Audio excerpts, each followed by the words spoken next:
Ini adalah sebuah dinding yang tak terlihat. Orang tidak bisa keluar dan tidak bisa masuk. Sebuah truk menabraknya, seperti sebuah pembatas. Kepala truk masuk ke bagian belakang. Pesawat yang terbang di ketinggian juga tidak bisa terbang keluar. Sekali terbentur menjadi kepingan. Ini bukanlah hal yang paling hebat. Dinding tembus pandang ini memiliki kemampuan yang besar. Barang yang beraluminium akan langsung terhisap. Tidak peduli di badan ada barang sekecil apapun, atau lonceng yang di dalam gedung. Kekuatan hisap yang besar ini bahkan bisa menerbangkan Da Zuang yang 200 kg. Sol yang anti licin pun juga tidak ada gunanya. Tetap saja dihisap. Kunci di tangan Xiao Mei pun juga besi. Tiba-tiba, sebuah tong terhisap ke dinding. Membuat kedua orang terkejut. Di saat kedua orang merasa beruntung, sebuah mobil mulai bergerak. Di saat mobil akan menabrak, Xiao Mei buru-buru membuka borgol Da Zuang. Da Zuang menghindar dari bahaya. Xiao Mei pun tertabrak mobil dan meninggal. Di sisi lain lebih parah. Panci semuanya ditarik. Sekotak pisau juga berterbangan ke arah pintu. Orang-orang panik berlari keluar, dan rumah itu hancur. Kemudian Da Zuang dan yang lainnya meneliti. Jika tidak secepatnya mencari solusi, satu kota akan menjadi hancur. Di saat itu, dinding transparan terjadi hal yang mengerikan.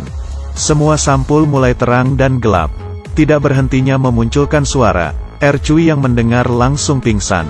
Orang di luar juga sama. Satu demi satu pingsan. Yang aneh adalah, hanya Da Zuang dan beberapa orang yang tidak pingsan. Apa dia mempunyai suatu hubungan dengan dinding transparan? Orang-orang yang mendengar suara pingsan. Suara seperti ini berkelanjutan selama 2 menit. Selain Da Zuang dan beberapa orang, sisanya pingsan. Ya ampun, sebenarnya apa yang terjadi? Xiao Shuai menangis di samping anaknya. Kemudian dia memutuskan untuk gantung diri. Meletakkan tali di lehernya, dan perlahan-lahan mengatur nafas. Bersiap untuk gantung diri. Tiba-tiba, Da Zuang menghampirinya. Xiao Shuai menggunakan kakinya menendang papan, dan langsung jatuh ke bawah. Untungnya wanita ini memutuskan tali dan menolongnya. Kemudian hal yang aneh terjadi. Medan magnet dinding transparan perlahan-lahan menghilang. Orang yang pingsan pun mulai siuman. Meski semua orang siuman, tapi kemudian bencana kedua datang. Tanaman yang ditanam penduduk. Muncul sesuatu yang lucu. Mereka bisa makan makanan yang 200 kali lebih berat dari diri mereka sendiri. Ini membuat mereka meneliti. Mereka dengan cara membakarnya, tapi sepertinya membahayakan. Da Zuang dalam keadaan bahaya. Dia menyemprot tanaman dengan pesawat. Xiao Mei bertugas memberikan Da Zuang arahan. Karena ada sedikit kesalahan, bisa membuat pesawat menabrak dinding transparan. Tapi di detik terakhir, karena jarak dengan dinding terlalu dekat, sayap pesawat idak sengaja terkikis oleh dinding. Untungnya Da Zuang tetap mengoperasikan dengan tenang. Dan pesawat kembali dengan selamat. Masalah tanaman baru saja terselesaikan. Cuaca langit mulai berubah. Semua orang kembali seperti semula. Mempersiapkan ember untuk menampung hujan. Tapi mereka bingung melihat air hujan. Ya Tuhan, air hujan ternyata berwarna merah. Apakah ini gula anggur? Seorang gadis menyentuhnya, dan langsung menariknya karena sakit.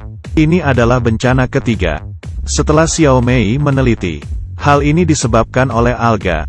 Kemudian Da Zuang dengannya menyetir mobil ke sumber air. Lalu menyiram obat ke air tersebut. Menyiram selama sejam. Air hujan yang berwarna merah perlahan kembali normal. Dengan cepat masuk ke bencana keempat. Dinding transparan mengubah musim di dalamnya. Semuanya mulai menjadi es. Beberapa anak muda yang penasaran berjalan ke sana. Dan salah satu pria menyentuhkan tangannya ke dinding. Dan area yang dia sentuh memancarkan cahaya biru.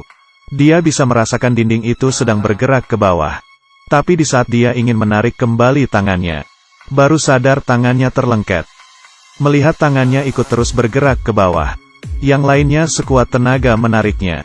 Dan akhirnya tangannya terlepas. Ya ampun, kalau terlambat selangkah saja, tangan kanannya yang berharga mungkin saja sudah tidak ada.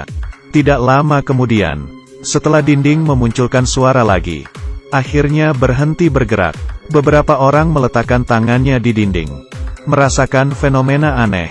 Tiba-tiba, kemudian dinding mulai menyusut dengan cepat, dan tanah terbelah. Kemudian mereka di dalam hutan, menemukan lubang sedalam 50 meter.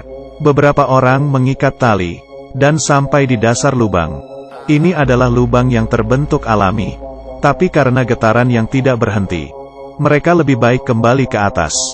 Melihat sekitar lingkungan semakin parah, dan tidak berhentinya menyusut, lubang di depan mata adalah satu-satunya kesempatan mereka keluar. Jadi Da Zuang memanggil seluruh penduduk untuk membagi kelompok, dan bersiap-siap untuk turun ke bawah mencari jalan keluar bersama-sama. Karena tinggal di sini, pasti akan mati. Semua orang demi bertahan hidup, tanpa ragu masuk ke dalam lubang yang dalam. Mereka berjalan dengan rapi, hati-hati melangkah melalui celah-celah. Tak lama berjalan, di dalam dinding dipenuhi kupu-kupu. Seperti di dalam mimpi, semua orang yang melihat pun terbengong.